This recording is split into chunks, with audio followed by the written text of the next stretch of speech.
6 months ago, I was ready to give up on my Alocasia Frydek. I've just had the worst success with her until I changed the way I'm growing it. 6 months ago, I changed from growing in aeroid mix to growing in a glass vessel filled with a lacquer reservoir and then sphagnum moss. And despite having some initial challenges with this growing method,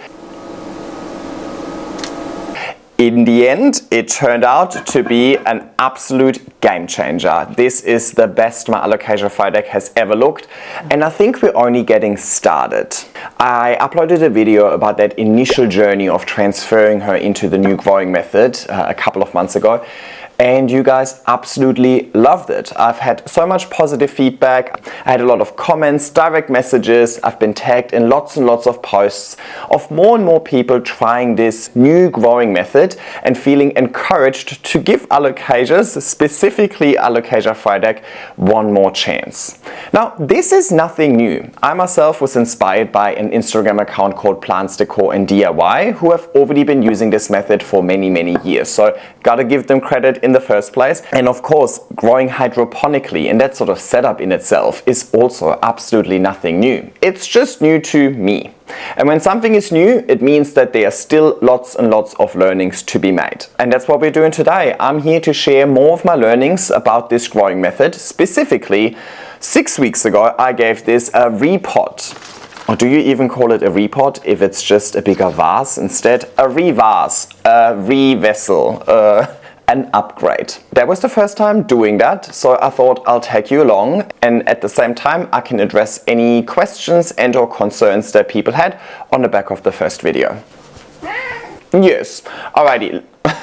Bread is on fire. Lots happening in today's video. Let's get started.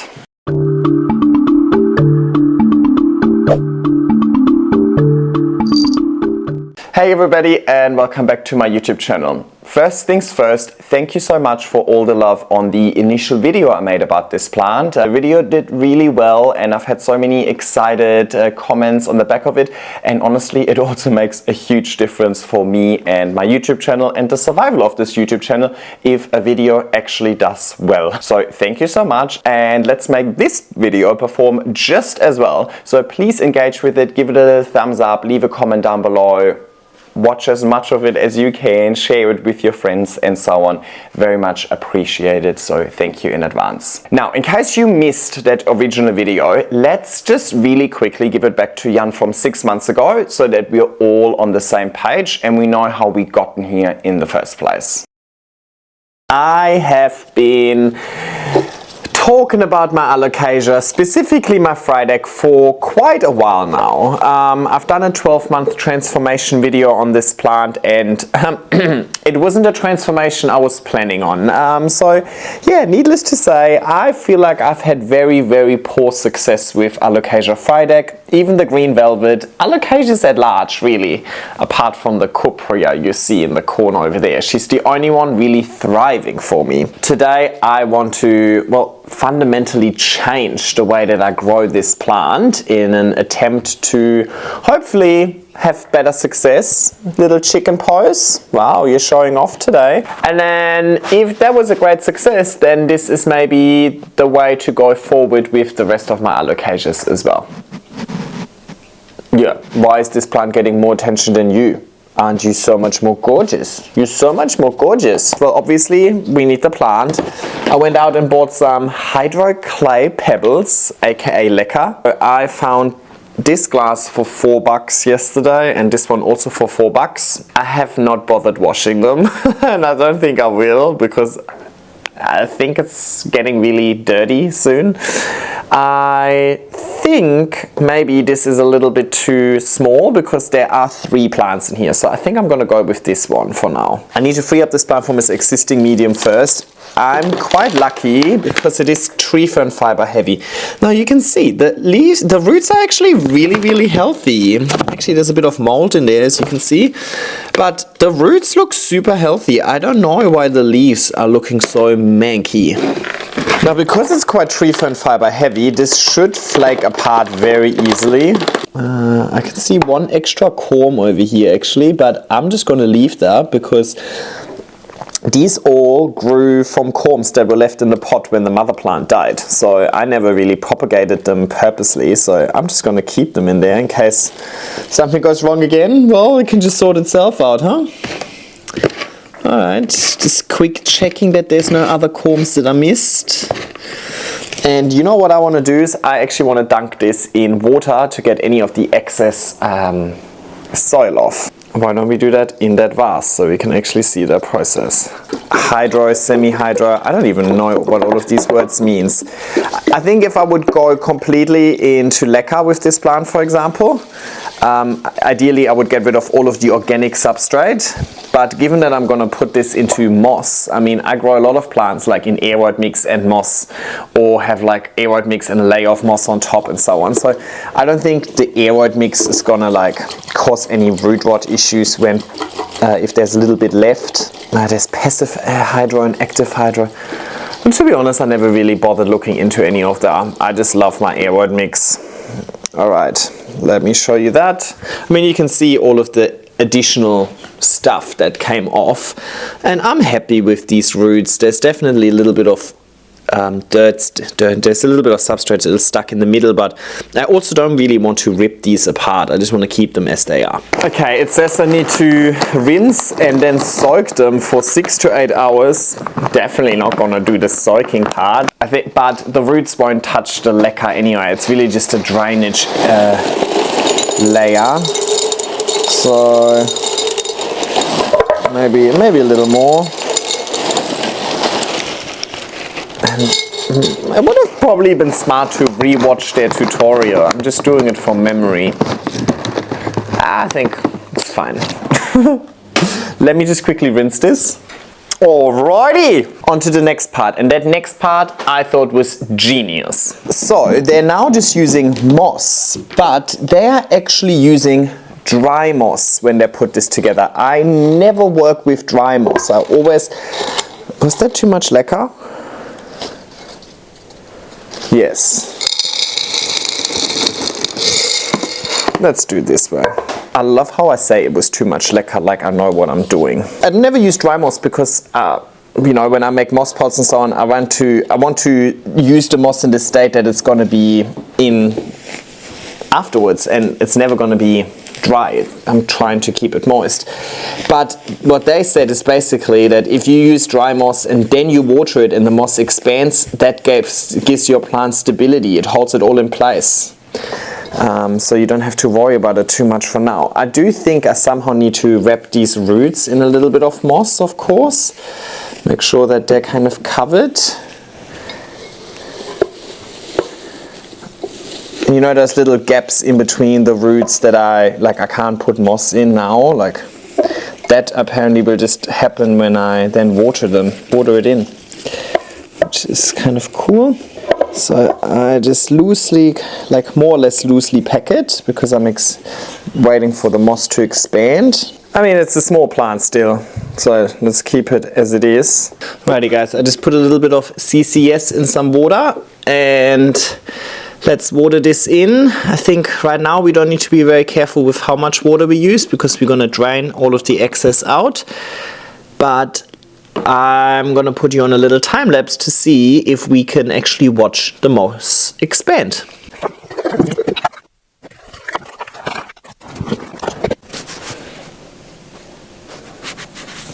I'm not sure if you saw anything. Editing Jan is going to be a bit smarter than filming Jan. So the water level is currently a bit higher than the layer of leca. My understanding is that you don't want the water level to be higher than the leca. So I'm going to pour a little bit out of here.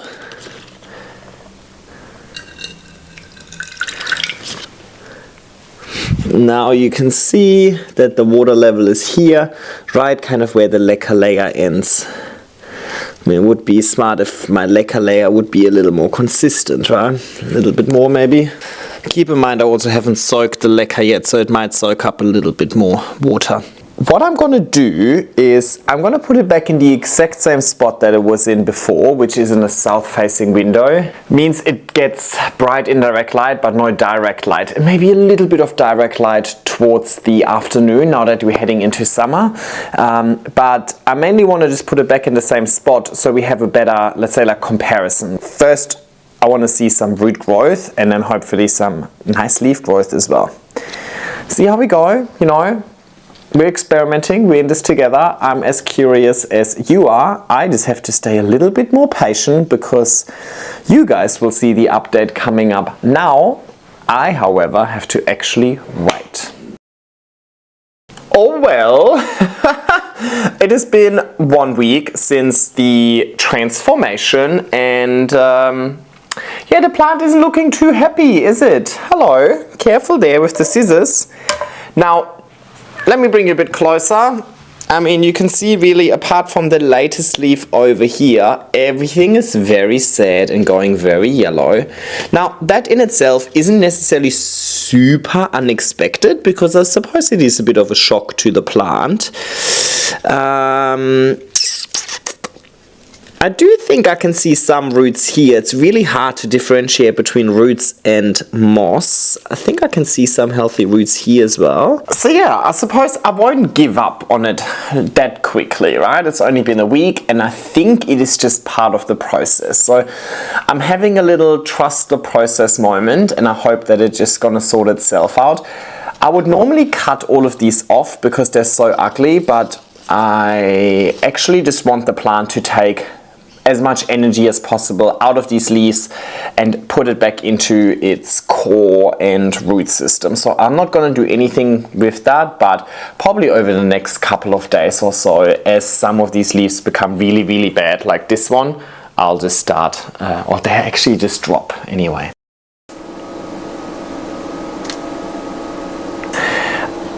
We're still at early stages, but my lesson learned over here is that if you're doing something fundamentally different with a plant, you will induce shock.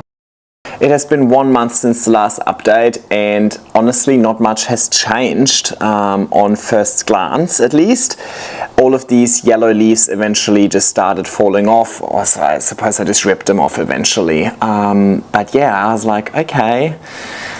There's 3 shoots in here, 2 of them kept 1 leaf each, and then the third one is kind of this one over here. So at least that kept me somewhat positive, but honestly, I was checking almost every day for roots, couldn't see anything. And finally, I feel like over the last 2 days, I finally started seeing roots and they're growing quite fast. So let me show you.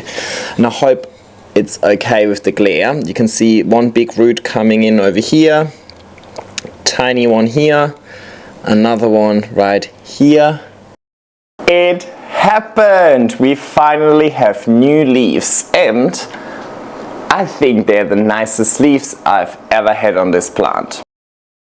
And we are back. It has been just under a month and we are finally seeing some more rapid growth. Alrighty, and here we are. I mean, since the last update, which was only 3 weeks ago, we have had new growth on all 3 shoots. You can kind of identify them by being the lightest one in color. So this is, I mean, how much better than this leaf can it even get? Alrighty, sweet. And at the time, that was really the best my Alocasia Frydek has ever looked. I mean, it wasn't really hard to look the best because before that she always looked pretty terrible. But I was super, super happy with the results that I saw. It probably wasn't as fast as I was hoping for it to be, but it just seemed like there's light at the end of the tunnel. It doesn't matter how long it takes for the plant to look nice, as long as I know that we'll most likely get there. But to really get the best out of the plant, it's not just about having 4 months of good growth with a plant. It's really about consistency. Your plant really is only going to look as good as the work that you're willing to put in at any given time. So it's definitely not a set up and forget kind of thing. You have to consistently put in effort and work. And eventually we reached a stage where we need to upgrade the vessel. And that happened around about 6 weeks ago. that was also the first time ever upgrading that sort of setup. So it was a bit of a learning for me myself. So let's just have a look at what happened. This method of growing in a water reservoir and then moss seems to be working really well. Of course, there's variations. Some people put pon in the reservoir, some put leca all the way, some put pon all the way. I suppose it all works as long as we are giving the Alocasia a consistently moist setup to thrive in. There were also a few concerns on the back of this video, and it's always good to think ahead a little bit. I think there were a few concerns around the pH of this vase, because ultimately I can't really flush out nutrients, however I provide nutrients. Now, I do think that moss is a pretty good pH buffer, so I'm not necessarily concerned about the pH in here. Secondly, people ask about mineral buildup. I have once in between actually just completely flooded the vase with water, poured it all out, flooded it again, poured it all out. Kind of like the same way I would flush out a normal pot and just let it drain from the bottom. I flush it and then let it drain from the top, if that makes sense. And of course, people were also concerned about the algae buildup, but actually on the back of the video, I started putting it in just a opaque planter so that, you know, no light, no algae. But obviously there's already quite a lot of algae buildup already, so I can't reverse that. But I'm doing what I can to not have further algae buildup, just so it doesn't get all too yucky in here.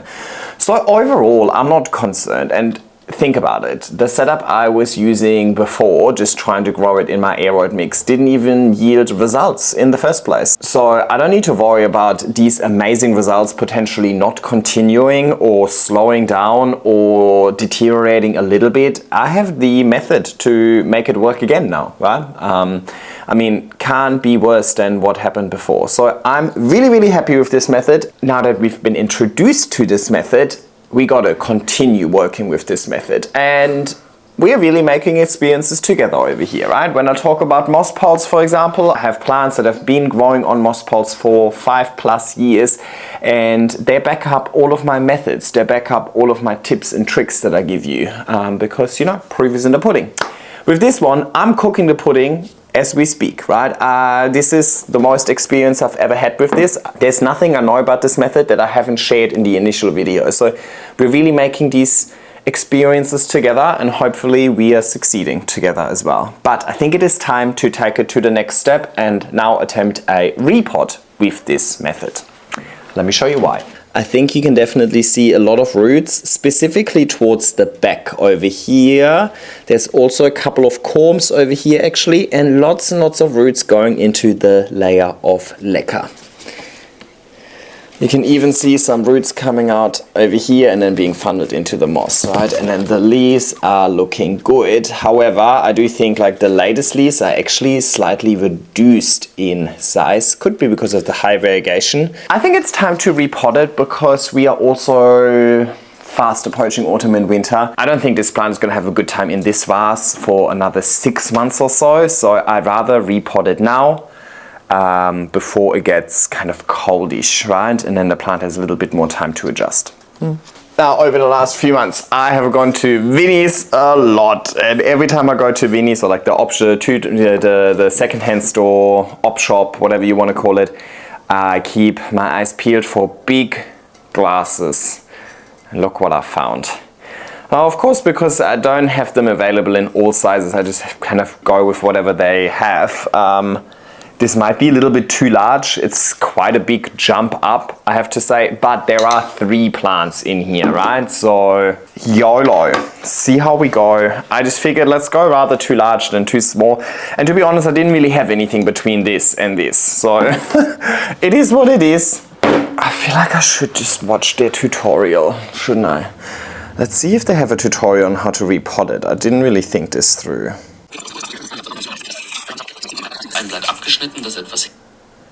Okay, I'm just gonna take it out of there and put it in here and fill the gaps with moss. I think I don't need to overcomplicate this. Leca first.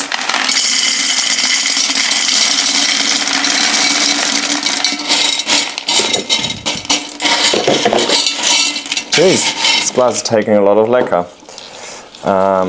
Now we need to take this out.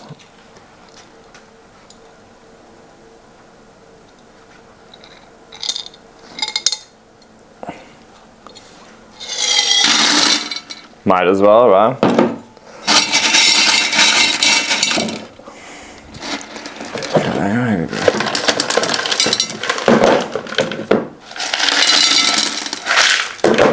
Okay, that's good.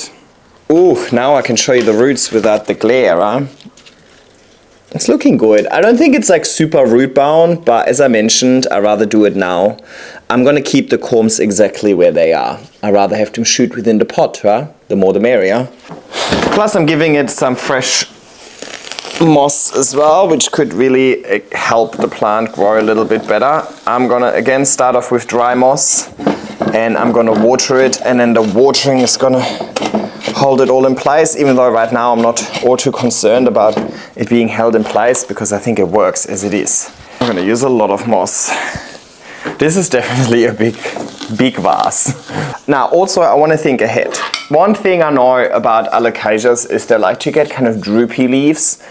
You saw this already kind of drooping over. I mean, this is the way it's sitting in the window with the light coming from the front, the same way as I'm filming right now. So obviously all of these leaves point forward, but I would love to eventually have the possibility to help some of these leaves out, specifically if they get a little bit larger, maybe to just stake them up to create a nice display. So I want to incorporate a garden stake.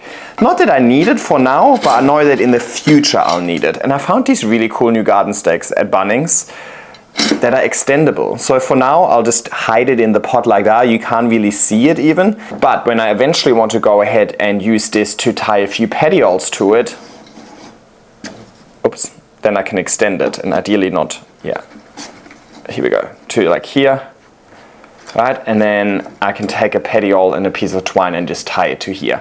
But then I don't have to put this in hindsight and potentially poke through some roots. So I'm gonna incorporate this straight away, even though I don't need to use it straight away, if you know what I mean. For now, these leaves are just holding themselves up perfectly fine.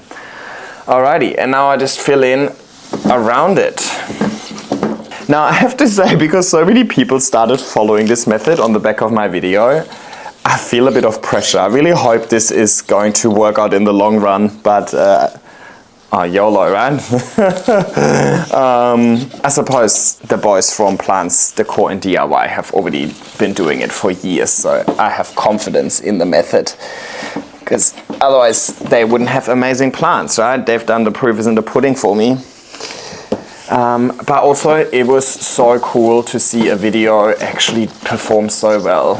It makes such a big difference to my revenue and also to my mental health. Of course, you know, I mean, I put a lot of effort and time into a lot of these videos, and you know, this original video I filmed over the course of 4 months, and then it's really nice to see that the 4 months of work are being rewarded. Some videos I film over the course of 12 months and it's just like crickets. So it's nice to see what people want to see, and I'm going to do more of that, of course. You know, that is also part of my job. While I obviously want to grow the plants that I enjoy growing, I also need to make sure that my content is interesting.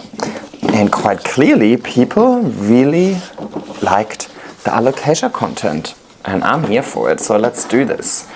Let's do this. Okay, what we're gonna do is I'm gonna water it in. Okay, I'm gonna just water this in,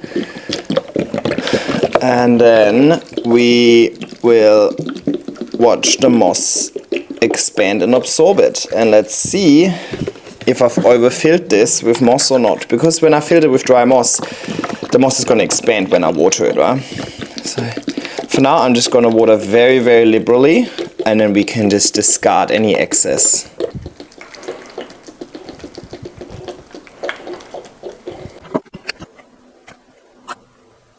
Alrighty.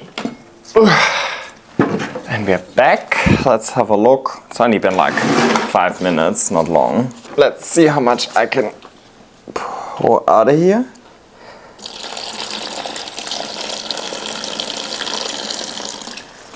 Oh, there was another reason why I also wanted to repot, because the old one had such a small reservoir for the 3 plants. I ended up having to water it too frequently for my liking. Okay, you can see I just poured it out and now the water level is around about here. I think I'm gonna just go a little bit lower because right now there is a lot of moss compared to the size of the plant. Plus, I reckon a lot of the moss is gonna drain a little bit further over the next few minutes or hours. So I think this water level is gonna rise as more water is gonna drip out of the moss. So I'm actually gonna probably tip a lot more out.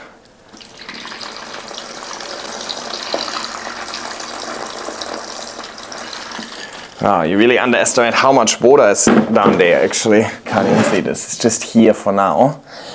Which is good, but I can see more water slowly dripping through. So I reckon over the course of the day, eventually the water reservoir is gonna go up a little bit again. Remember, the goal here is for the water to be in the layer of lacquer, but not touch the moss. The lacquer is gonna be moist and then the moss is going to be kept moist by the lacquer.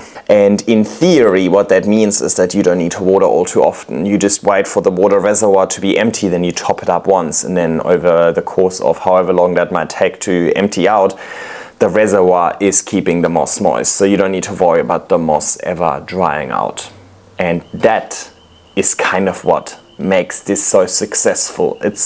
I think the pH of the moss being a little bit acidic might also play into it, but I reckon the key part about this method that actually makes it work is that it's a very easy way to consistently provide your alocasia with moisture without going through cycles of being too dry and then too wet. It's just very consistent. And it is very easy to get there because you can just judge it by the water level. And just as I'm talking, see how the water level is almost here again? So I think I could probably even pour out more because I put 3 liters of water in here. Oh, by the way, I had a little bit of nutrients in my water, my normal GT Foliage Focus, and I also had my Tenlin drops for fungus nets in there, which I've just been using ever since I had the infestation. And honestly, I haven't had a single fungus net since. Let's not fix what's not broken. It's going straight back to the south-facing window, and I'll check in with you as soon as I have confirmation that my repot was successful. Right, so I'll see you soon. And we are back. Honestly, I think there's not a single day where somebody doesn't send me a DM asking for an update on this Frydek. So I'm really excited to give you an update, but well, you don't know that yet. You haven't seen this video yet. But I'm working on it, guys. Stay patient. Well, it's really nice to see that there's so much interest in this way of growing. And I've seen plenty of people try it and tag me in their attempts as well. So again, I want to give credit to Daniel and Hannes. I am just copying what they're doing, but I'm happy to spread the word. You'll see me look at the back of the leaves, which you know what that means, spider mites. I actually treated this for spider mites just 2 days ago, just checking to see. It looks good now, looks clean, but might have to do another application of killamite. But that has definitely been an ongoing thing. So the whole time, I think we're in month 5 or 6 now. Hang on, I set it up in October, didn't I? October, November, December, January, February, March. I think we're in month 7 actually. In that time, I must have treated that for spider mites like 5 times by now. So quite clearly, the killamite is also not a fail-safe thing, right? You're not eliminating the spider mites. I think it's hard to eliminate spider mites if you have so many plants. I would have to treat all of them at the same time and then hopefully eradicate them and then never ever open my window or introduce another plant. Unrealistic. So I just treat them whenever I visually see them. Probably not helping in reducing the visual damage, but at least I'm staying somewhat on top of it to not have the plant deteriorate too much. But there were definitely a few leaves, specifically the lower ones, that I had to cut off. They were full of spider mites and they were also just getting a little bit droopy. But that's not a concern because they are just the oldest leaves. They are, I don't know, 5 months old by now and have gone through multiple spider mite infestations. So it's okay. They've done their thing. The plant is still looking far from empty, right? It's still looking really nice and lush, but definitely super, super happy that I did triple plant this. There's one new leaf coming out here.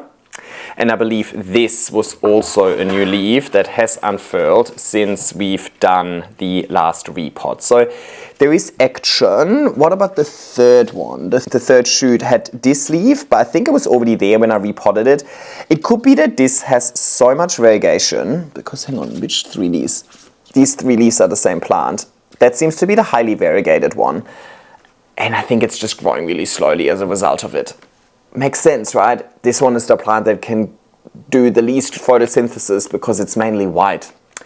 On that note as well, a lot of people ask me, hey, why are some of them really white and then some of them are more yellow? They just bleach with age. So the older the leaf, the more white it gets. When they first come out, they're more green, yellow, beige, eggshell, white. That's the sequence. But yeah, overall, quite happy with the plant. There was definitely way less suffering involved than with the initial conversion to this new method, right? So that's really nice. But what we've already learned from this setup is that most importantly, we need root growth, right? Once we see root growth, we know that there will be new leaves and more leaves in a healthy plant. So I really want to have a look at the roots and see if there's been any root growth. The other thing I've done with this, I put this in an opaque planter actually, so this glass is not actually exposed to any light. Hence you can see that there's no more algae forming on the moss. I just feel like this plant will be in this container for a very long time, so I want to avoid a lot of algae buildup because eventually it might become a little bit yucky. Wasn't a concern initially, you know, and in that small glass I knew it was gonna not stay in that forever anyway, but with this big vase I hope I can keep it in there for a long time, so I want to avoid algae buildup where I can. Anyway, teasing you, I'm sure you want to see the roots as well.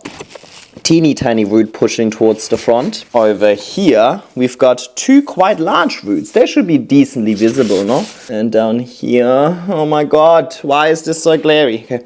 Down here, we've got a root going into the leca already. And last but not least, also a root over here. There, yeah, surely you can see this. Thanks. Oh. I'm just so worried I'm gonna drop this, because if I drop this, the glass is gonna break, the leca's going everywhere, water everywhere, the plant, like, I don't know. And it's heavy. I'm not used to dealing with these heavy things. Now, I think in these 3 weeks, I have only watered this once. Because of course, the plant now has a lot of moist moss available. Quite a large water reservoir, right? I think now I water a third of the watering I've done when it was in a smaller vase, right? Because it had the same amount of leaves, but it just had way less moss that can keep the moisture in a smaller water reservoir to top up the moss's moisture. So that's kind of on the back of a lot of people asking me, how frequent do you water this setup? I can't tell you. The frequency of watering the setup really depends on how much moss there is, how large your water reservoir is, aka how large is your glass, how large is the plant, how thirsty is the plant, how much water does the plant actually absorb, what are the conditions that this is in. Is this growing in 80% humidity where hardly any of the water evaporates from the moss, or are you putting this in a 20% humidity environment where more water is evaporating from the top? That obviously needs to be replenished and so on, right? So I can't give you a frequency, but I can give you the principle. The principle is to always keep a water level in the reservoir down here. So right now, it's hard to see. Maybe when I tilt it, you can see a little bit more water coming there. So right now, the water is very much at the bottom, right? There's not much water in the water reservoir anymore, but that's okay because the rest is very moist already, right? So only once there's really no more water left in the reservoir, I'm going to go ahead, top water, let the water sink through, and then I'm making sure that once the water has dripped into the layer of leca over here, that it doesn't exceed the layer of leca, so the moss itself isn't sitting in water and potentially rotting. That's the principle. You can apply that to any size vessel, any of them. But a little word of caution already, because I've seen quite a few examples online. Don't choose a vase that tapers at the top, because eventually you'll have to take this whole thing out and repot it. So if you have a vase that tapers at the top, you now need to squeeze all of these roots and everything through the narrow opening, and you might cause some harm. So choose a vase that opens up towards the top, or is a perfect cylinder like this one over here. At this stage, no need to tie any of the leaves to my little garden stake over here, but I'm glad I have it for potential use in the future. And yeah, I think we should wait just a little bit longer before we release this video, even though I know you guys are keen on the next step. But I want to wait just a little bit longer. I would love to see a little bit more root growth, and I would love to see a little bit more leaf growth and assess whether or not the leaves are actually continuously getting bigger. Now, challenge, we are going into winter. We are definitely in the middle of autumn by now. It is much cooler, way less sunlight hours, and this is already really challenged being in a south-facing window. That south-facing window still gets a little bit of afternoon sun during the summer months. There's also kind of a little west-facing window. But at this stage, there's no more direct light coming into that room whatsoever. So the light exposure has significantly dropped for this plant, but maybe the plant doesn't even need that much light in the first place. So I suppose we're also investigating that aspect of growing this plant. We're not just investigating with the method. We've got a little bit of security and knowledge around the method already. We're now also playing around with the conditions a little bit. And by playing around, I mean we're doing absolutely nothing and we're letting Mother Nature play with the conditions, and we're just assessing the results or the consequences of that, or however you want to put it. Anyway, I talked a lot and very fast today. What's going on? I think I should stop having coffee. Bye.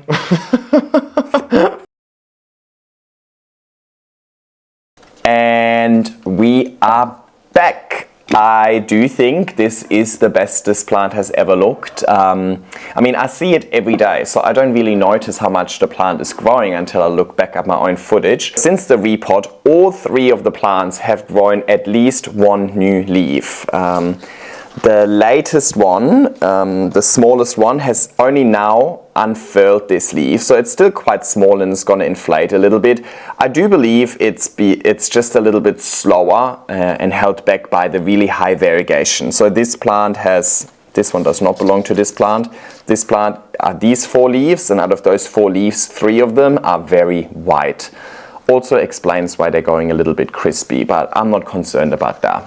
But yeah, so that's a good sign, because that shows to me that all 3 of the plants actually have a healthy root system and are actively growing. The largest plant had this beautiful leaf and is now actually pushing out a brand new leaf over here as well. And the third one had this leaf since the repot, and I can see it's kind of pregnant again as well. So I think this will also grow a second leaf pretty quickly. I have not yet had to make use of the garden stake, so it might look a little bit odd for now, but I'm still happy that I have incorporated it for future Jan to use it. Now, the leaves are definitely what we're after in the end, right? But if there's no root system, there won't be any leaves. So really, for me to deem this experiment, or I don't know, at this stage it's not really an experiment anymore. At this stage it's just a continuation of this new growing method, right? So to see continuous success with this growing method, I am really focused on making sure that I see really healthy root growth. As long as there's root growth, I'm confident that there will be leaves eventually. So let's look at the roots. And I'm hoping it's not so super glary this time. Lots of roots here. There's also roots going into the leca layer already. To my knowledge, that is not a bad thing. It doesn't matter if the leca, it doesn't matter if the root is in the moss or in the leca. The more roots, the merrier. Over here, again, a really chunky root, and we can already see these roots starting to grow secondary roots. So there's roots coming off of the roots. So that's a really, really good sign. More here, here, here, here, here. So really everywhere within this pot we have lots and lots of roots. You might also notice that there's absolutely no algae buildup. That is because when I actually put this on my desk, I pop the plant into this planter so that the moss is not exposed to the direct light, so there's no algae buildup, right? Algae needs moisture, nutrients, and light. So I can't take away the nutrients, I can't take away the moisture, otherwise my alocasia is going to suffer, but I can take away the light from the actual moss by just putting it in a planter instead. But in a recent video I also spoke about that I want to create little covers for them so I don't have to waste a good pot or not wasted, but you know, I was thinking maybe just a piece of paper and then just wrap it around it, or maybe make it maybe like an old placemat or something like that, something that is wipeable in case it gets dirty. You know, if we're operating with water, plants and so on, you know, sometimes things get a bit dirty. Somebody else left a comment saying it would be cool to crochet or knit a cover, and then that's also machine washable and so on, which I also think is cool. I actually did crocheting and knitting in primary school, so I don't know, maybe somewhere deep in my brain I still remember how that works. But I suppose there's so many ways of getting creative over here, you know, like I mean, you can just take a piece of paper and draw on it, create your own cover pots basically. I feel like there's endless possibilities. I just really had this moment where I'm like, oh my god, why don't I just cover it in something instead of wasting a pot? Stay tuned, I'm sure I'll make a video about it one day. I'm just not really like artistically inclined enough to draw, so, but also I think I want it to be really simple. Probably gonna be white, sorry guys.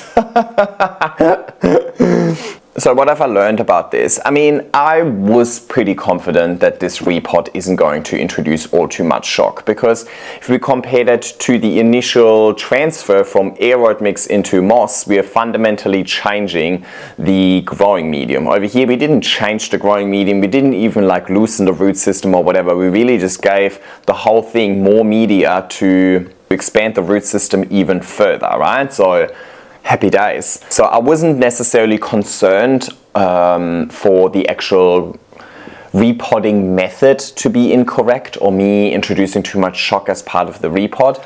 To be honest, over the last few months, specifically maybe the last 6 weeks or so, I would say my main concern is actually conditions, because I get significantly less light, but the plant seems to still grow.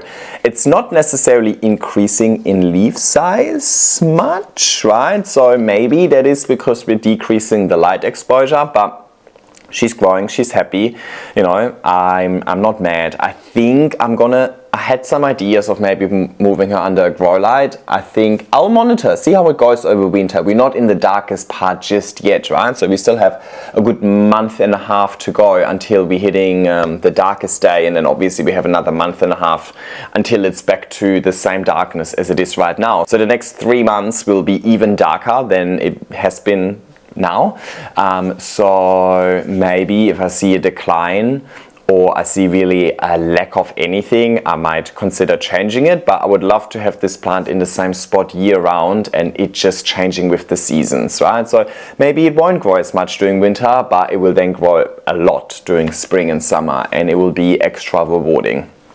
I think as long as I see healthy root growth, I'm not concerned about this plant eventually pushing out nice leaves once I'm able to give it sufficient light. But that in itself has something to do with conditions, so not necessarily specific to this growing method. If this plant would be in any other medium, the light would still have the exact same impact. On the back of it, I've had lots of conversations with people, and it seems to be that lots and lots of people like moss, and I do think moss is a great pH buffer. So if you're not somebody who's wanting to, you know, measure the pH of the water and flush things through and so on, I do think moss is just going to give you a little bit more lenience with all of that, because it's just going to buffer the pH naturally.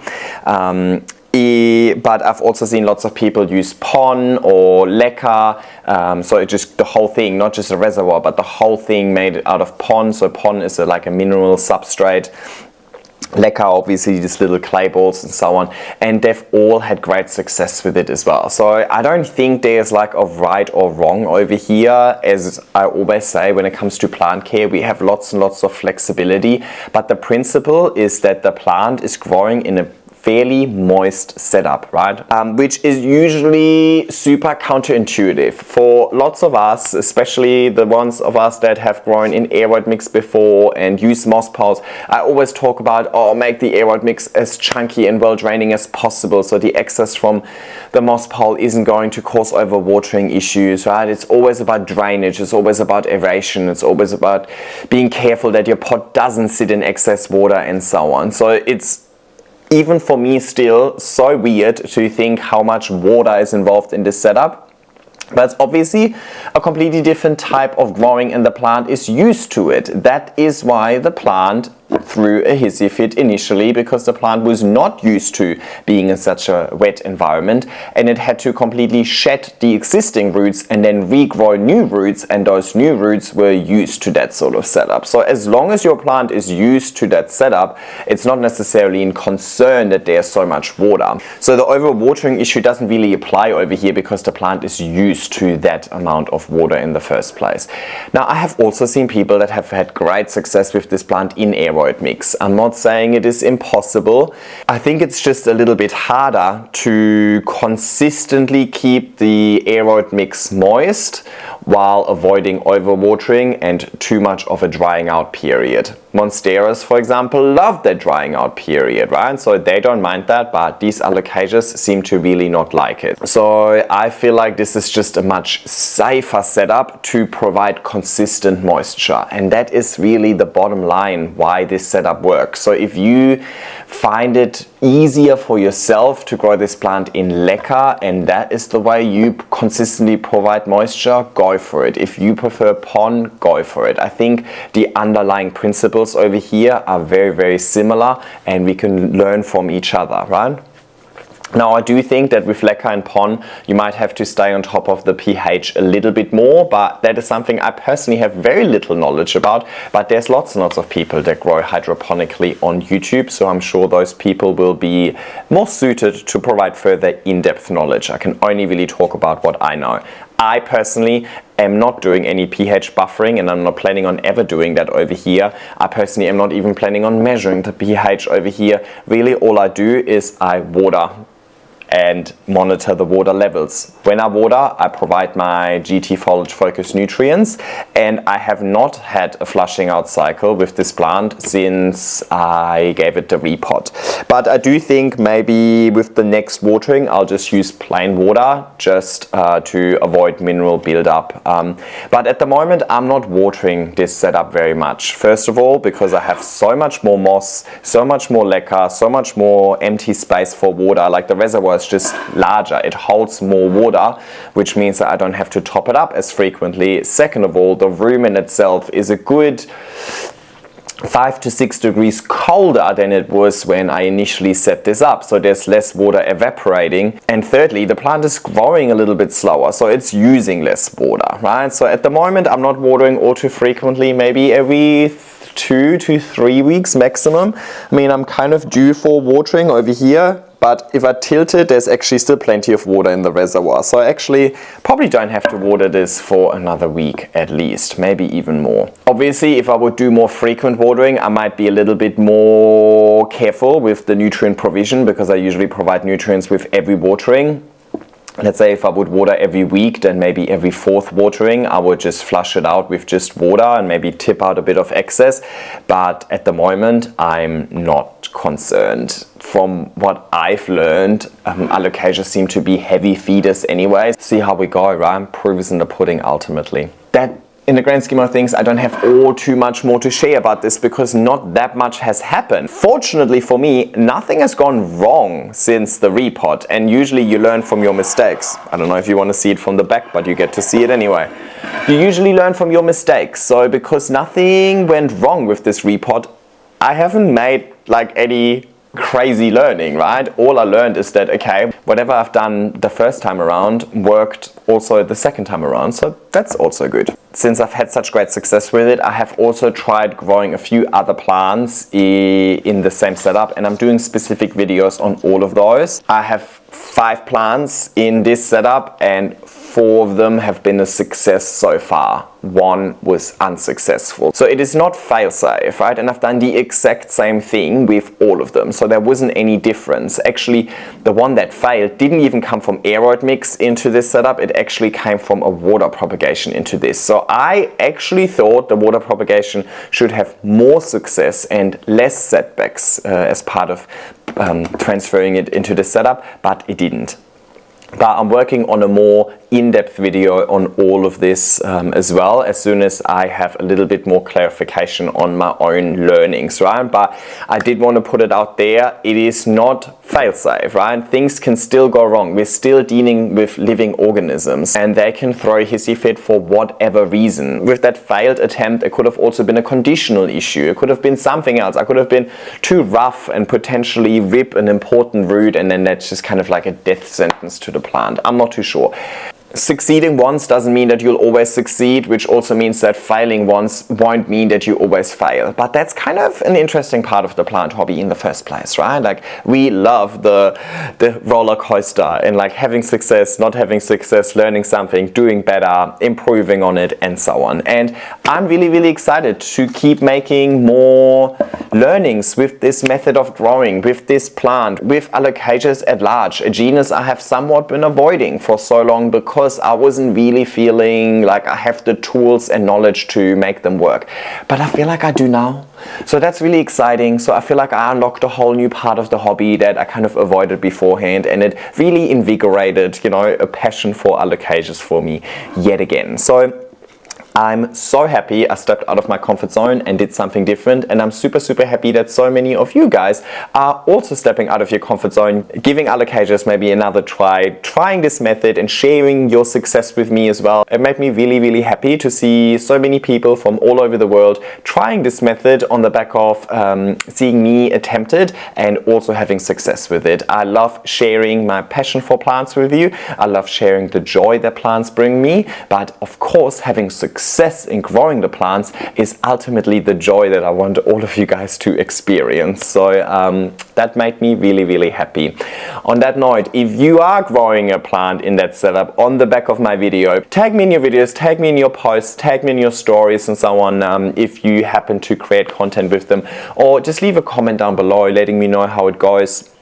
That way we can all also learn as a community, right? I haven't had all too many failures with this setup just yet, but maybe some of you guys have learned some important lessons that would be valuable sharing with everybody. So let's use the comment section as a space where we can learn as a community from each other. So, you know, knock yourself out down there. That also is great engagement for this video. On that note, please make sure to give it a thumbs up, subscribe to my channel and click the bell icon so you get a notification every time I upload a new video. But it is time for me to say goodbye and put this plant back in its south-facing window and hope for the very best.